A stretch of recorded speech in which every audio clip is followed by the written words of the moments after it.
Halo semuanya, hari ini kita bakal bahas satu topik sejarah yang kelam banget tapi super penting buat kita tahu. Perbudakan. Kita akan lihat dari sisi yang mungkin nggak pernah kepikiran sama kalian sebelumnya. Oke, kita langsung aja ya ke pertanyaan yang sering banget jadi perdebatan. Banyak yang mikir, bener nggak sih Islam yang memulai semua ini?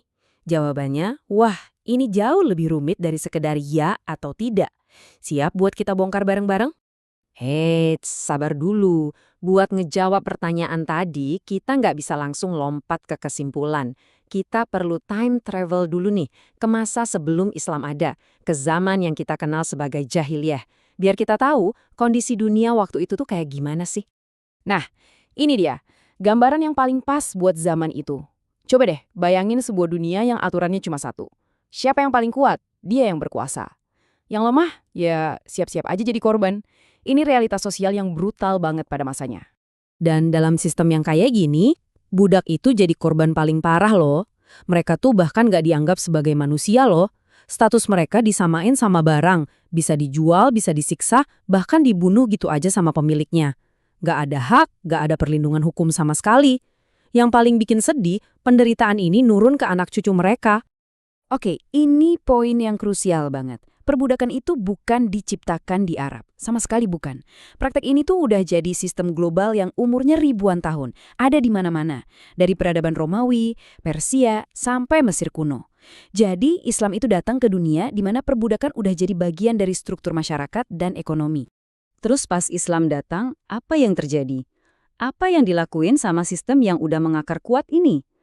Nah, pendekatannya itu bukan langsung hapus total dalam satu malam, yang bisa-bisa malah bikin kekacauan besar. Tapi, reformasi bertahap.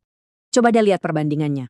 Ini bener-bener nunjukin pergeseran yang fundamental banget. Dari yang tadinya dianggap barang, properti, Islam menegaskan lagi status budak sebagai manusia yang punya hak.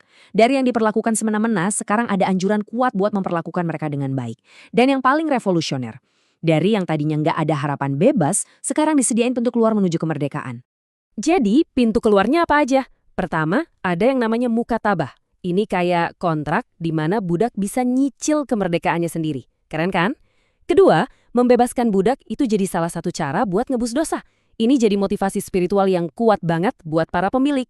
Dan ketiga, ada status khusus al-walad. Kalau seorang budak perempuan punya anak dari tuannya, dia nggak boleh dijual lagi dan otomatis merdeka pas tuannya meninggal. Nah, ini nih pertanyaan yang menarik banget buat kita pikirin bareng. Kenapa ya? Kok caranya bertahap? Kenapa nggak langsung dihapus saja semuanya? Mungkin ada alasan ekonomi atau sosial yang super kompleks waktu itu. Gimana teori kalian? Coba deh tulis pemikiran kalian di kolom komentar. Seru nih kayaknya kita diskusi di sana. Walaupun ada banyak perubahan, praktek perbudakan dan perdagangannya ini sayangnya tetap jalan terus selama ratusan tahun. Terus pertanyaannya, para budak ini didapetin dari mana aja sih? Ternyata ada 3 sumber utama. Paling besar, seperti yang kita lihat, itu dari perdagangan komersial. Lalu sekitar sepertiganya itu tawanan perang. Sisanya didapat dari upeti atau pajak, misalnya kayak perjanjian Bakit dengan wilayah Nubia. Angka ini, wow, benar-benar bikin merinding. Diperkirakan ada sekitar 8 juta orang Afrika yang diperbudak dan dibawa lewat jalur Trans-Sahara dan Samudra Hindia ke dunia Arab. Ini ngasih kita gambaran betapa masifnya tragedi kemanusiaan ini. Dan ini bukan cerita sebentar loh. Kalau kita lihat di lini masa ini, perdagangannya berlangsung lebih dari 1.200 tahun. Mulai dari abad ke-7, terus meluas, sampai puncaknya, dan baru benar-benar surut di abad ke-19. Durasinya ini bahkan lebih panjang dari perdagangan budak transatlantik yang mungkin lebih sering kita dengar. Tapi di tengah sejarah yang gelap dan rumit ini, ada loh kisah-kisah individu yang luar biasa inspiratif. Salah satu yang paling terkenal dan powerful ya kisah Bilal ibn Rabah ini. Jadi, Bilal ini adalah seorang budak dari Habasyah atau Ethiopia modern. Dia termasuk orang pertama yang masuk Islam. Gara-gara keyakinannya itu, dia disiksa habis-habisan sama tuannya. Tapi akhirnya dia dimerdekakan dan statusnya diangkat setinggi-tingginya sampai dipilih langsung sama Nabi Muhammad buat jadi muazin pertama. Ini momen paling ikonik dari hidupnya. Pas disiksa di bawah panasnya matahari, ditindih batu besar di dadanya, dia dipaksa buat mengingkari imannya. Tapi yang keluar dari mulutnya cuma satu kata, Ahad, Ahad, yang artinya yang Maha Esa, yang Maha Esa. Di tengah siksaan yang paling berat, dia justru menegaskan keyakinannya. Nah, kutipan ini sumpah, ini luar biasa banget dan nunjukin revolusi sosial yang terjadi. Umar bin Khattab, seorang khalifah, pemimpin tertinggi, bilang Abu Bakar itu tuan kita dan dia telah memerdekakan tuan kita, yaitu Bilal. Coba bayangin, seorang mantan budak disebut tuan kita sama seorang pemimpin negara. Ini perubahan status sosial yang radikal abis. Kisah Bilal ini bener-bener kuat ya pesannya. Dari yang paling bawah, ditindas, sampai jadi sosok yang dihormati semua orang. Menurut kalian, pelajaran apa sih yang paling berharga dari perjuangan dia? Share yuk di kolom komentar.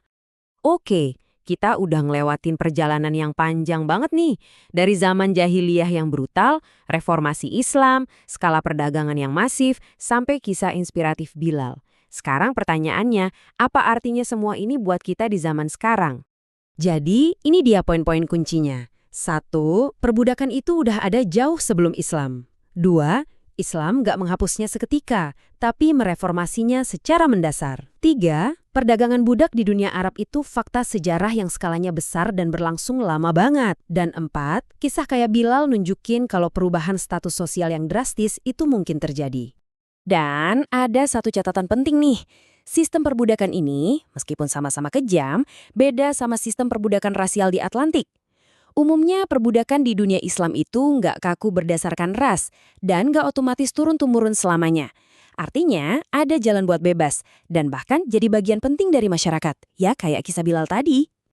Jelas banget kan? Sejarah itu nggak pernah hitam putih, selalu abu-abu dan kompleks. Nah, setelah ngelihat semua ini, pertanyaan terakhir buat kalian. Apa sih satu pelajaran paling penting yang bisa kita petik dari sejarah ini buat ngebangun dunia yang lebih adil hari ini? Ayo kita lanjut diskusinya di kolom komentar ya. Sampai ketemu lagi.